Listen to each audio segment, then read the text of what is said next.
maître Moussa Baldé avocat à la cour ko mbiyatmi tan min en dañi hen weltare saabu ko min ɗaɓɓatno hen komin keeɓi ɗum sukaɓeɓe min ɗaɓɓatno andi minen kay min garani ɗo o ko min avocat goɗɗo walla goɗɗo minen ko min gari min goni avocat ji foof kamɓe foof nangganoɓe ɗum holliri ho minen komin mbiyo no jaam won e Saare he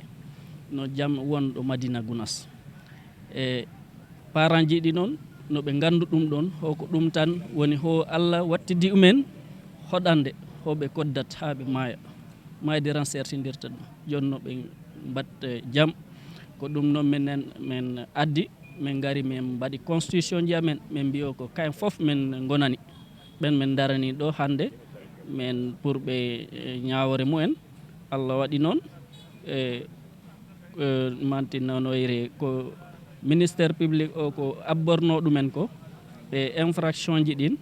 e waɗi infraction ji guittaɗi hen woni association de malfaiteur itta mais juge o kanko ɗamini ho ɓe tawano e manifestation ji he joni koy ko ɗum waɗi men condamné kono yo totti men jinnaɓe mumen ɓe pour ɓen mbawa ɗumen ɓe mbawa hodde to mabɓe e ɗum AMO ɓe service AMO ɓe mbaɗi hen ligguey lawluɗe e saabu ɓen kaɓir ɓe gadda ɗo jaggaɗo ɗo prison ɗo ɓen ɗo e toppiti men e psychologiquement min jiiɗo kam cukale kam hawruɓe e minen ko ni min cohline mawɓe mba donc noɓe kawru e ɗum on soit noon AMO yaha toppiro umen e daroya umen wattuyo e kala AMO o waɗi hen appel mbo e autorité ji gonɗi hen ɗi ɗum woni mairie o e maire o hono ɓe mbat feere cukale ɗe ɗaɓɓane kayitaji saabu kewɓe e mumen ngala hen kayitaji ɗum kola ɗum ɓenin tori ɗum ɗon quoi eyyi kay ɓe ɗaltama kay ɓe gokkama jinnaɓe mumen ɓe mais malgré ɗum service AMO ɓe jahat ƴeewa ɗumen wattu o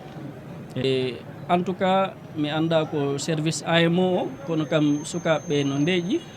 hakkilleji mumen jillaki hen te kala ko sukaɓe gandanta kam ɓenin kawri e mumen saabu sa yino ɗumen a andara hombo woni ko ɗum holliri yo ko kamɓe foof ko nene gooro e baba gooro kamɓe foof mbaddata foof donc ko ɗum min jiiɗi e mawɓe on ɗon min mbawata ɗon haalde o wattu par ce que ɗon dossier yo e mantenonoyre e ko wonto nder ton ko ha ɗon ko so ñawore nde waɗima min mbawata andude hoɗum won hen quoi Allah jaaɓi mais ɓuural amen kono ɓe gaccete kayen piwɓe koora ɓe nangga ndungu mumen ɓe nangga golle mumen